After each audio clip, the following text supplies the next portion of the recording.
Trime Taveler, party time, excellent Trime Taveler. Hello and welcome back to my show.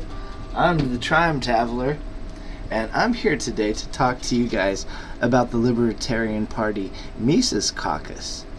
You see, a lot of you probably have never heard of them because a lot of you might only, vote third party or, kind of dabble in libertarianism, but let me tell you a little bit about the inner workings. It's great. You guys are gonna love this. If you love conspiracy theories and like the guy from Goonies that looks like Sloth, and all kinds of other things like that, you're just gonna love this show and this episode that I have for you guys. Okay, so first I want to take you guys to what's this coming in from out of nowhere? Oh no! The Measles Caucus! They're coming to take us away! This is terrible! And we're transitioning into our little Facebook looking page, and we're gonna go back a couple of, and this is how it all started. Jared posted, "If you see this guy, tell him hi for me. This is the guy who slowly moved me to the Libertarian Party and the Libertarian Party Mises Caucus with the help of Dave Smith podcasts." I'm not a fan of Dave Smith. A lot of these are names that none of you guys know. I mean, you've probably heard of Ron Paul, and some of you might think that he's a libertarian, but all of your libertarian friends probably have told you, now he's not even a real libertarian. That's who Ron Paul is. Ron Paul is basically the epitome of not a real libertarian. Anyway, so I said, Jared, seems to be a shrinking number. Why are so many people abandoning the party? I heard that Ron Paul isn't even a libertarian. So that's me being, I'm being a smartass, but I could have been way meaner than that. I mean, anyway, Michael Heist himself, the creator of the Mises Caucus, the guy who lives in his mom's basement and looks like Sloth from Goonies, and 5 years completely proved that the Libertarian Party could be taken over by just a small little group of weird, gnarly people. Anyway, he says, "What?" And then the other guy gives me the laugh emoji. And so I said, people brought into the party by Ron Paul, that is. Seems more people are calling him not a libertarian than joining the party because of him. And then I said, Jared, laugh all you want, but entire states are leaving the party. The outlook is not so great. Now, that is very true.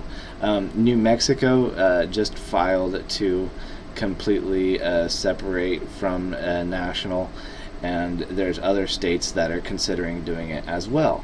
And this has everything to do with the Mises Caucus. So if you're wondering how is this all related, and it's like, well, it is very, very, very related.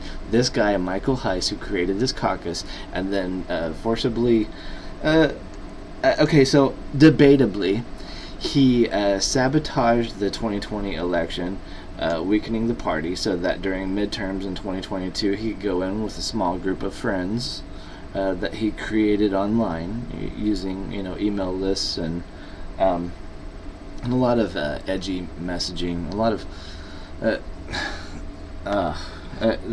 the candidates and everything that they represent have been such trash. I mean, there's a lot of grifters, of course, but those are everywhere. These are worse though. These are like grooming grifters. And there's seriously like a whole sect within their whole caucus where they, agree with basically what it equates to child slavery or what. I don't even want to talk about it because it's such a I don't even want anyone to think that the party that represents me is, has anything to do with any of that stuff. So I'm, the more that this guy gains power and is, pushing people away from the party, the more I'm like, genuinely wondering if I really want to continue running for president as a libertarian. I mean, on one hand, if I like take my ball and go home, then the court is his, right? But on the other hand, if I stay there and I keep on playing ball with them, then I'm playing ball with bigots of the worst kind. I'm playing ball with people that I'm not going to use examples. We all have our own. Anyway, he comes back with the his best comeback that he has. Oh boy, you're drinking some serious Kool-Aid. Lol. And then I said, Michael Heiss, discrediting my observation doesn't make them go away any more than deleting me from your group. And then what happens next? He sent a laugh emoji, and then he sent something. What did he say? I wish I could remember. So I said that back to him, and then he said, something, and then I said, your laugh emoji shows that you also do not have the mental capacity to hold your own in this accusation, which is just really funny. And then it says, post has been removed. Post hadn't been removed. I had been removed from the group. So now I am no longer a member of the Libertarian Party, Mises Caucus. I don't know if it's just that one group, or if it's the Libertarian Party in a whole.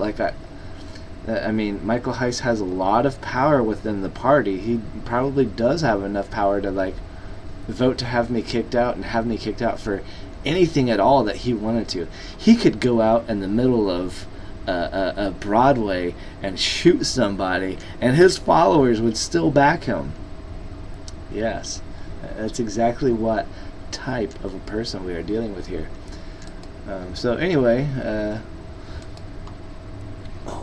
let's see what other people are reacting to my post. I want someone to comment on my post.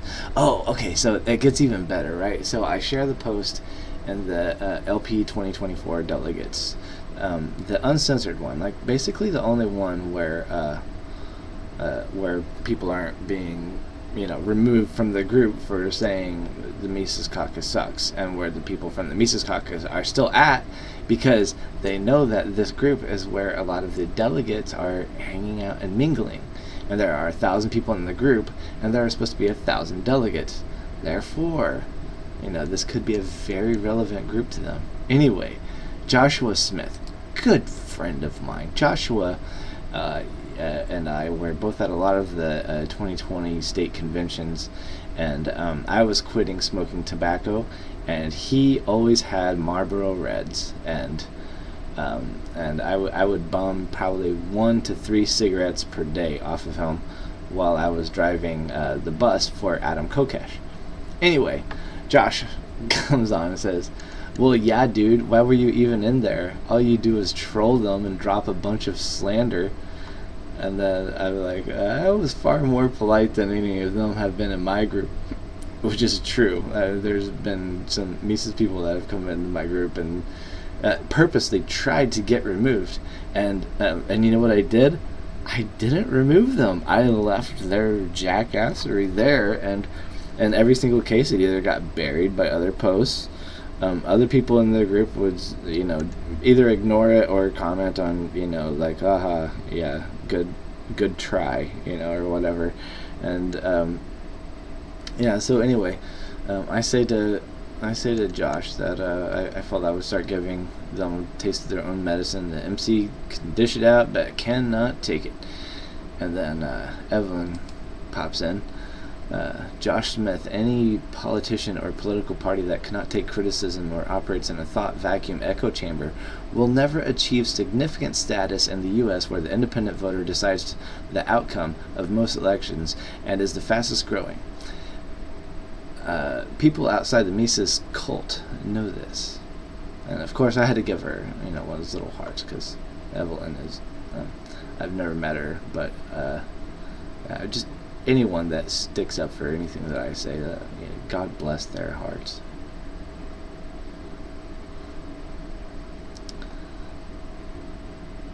But yeah, I mean, there's a... Yeah, okay, so imagine being a libertarian and threatening to sue a group who exercise their freedom of association.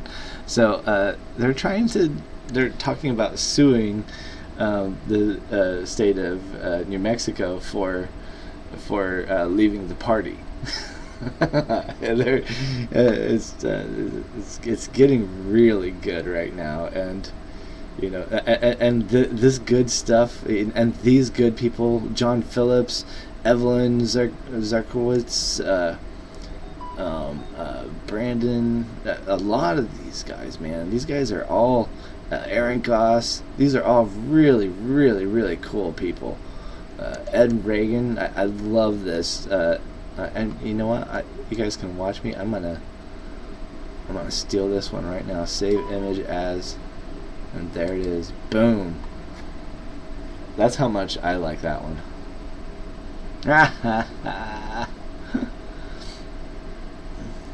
But so these guys are posting in here, and I don't see the Mises Caucus really posting anything hardly. And so I mean, it's are they just giving up whenever there's a group that's free speech, or are they I don't know. Anyway, let's get to make another transition. Oops. Whoa! Ah, they're still here! Help! Help! What can we do? Oh, thank goodness they're gone. Yeah, maybe I could make this little, look at that. Oh, you small little logo, look at you. So much better than it was before, don't you guys think? I don't know. Well, anyway, that was my my little rant about the Mises Caucus. I'll be back on here tonight. I stream video games that I play while I'm practicing my strategies for running for president, and the better I am at winning these video games, the more likely I am to win something as simple as running for president. So, I mean, for one thing, whenever you're playing against all these other people, it's like worldwide. And whenever you're competing worldwide, it's nothing like competing in a presidential election where there's only a few people that are actually running. I got to beat 4 people. Fine. Should be no problem. I mean, think about it.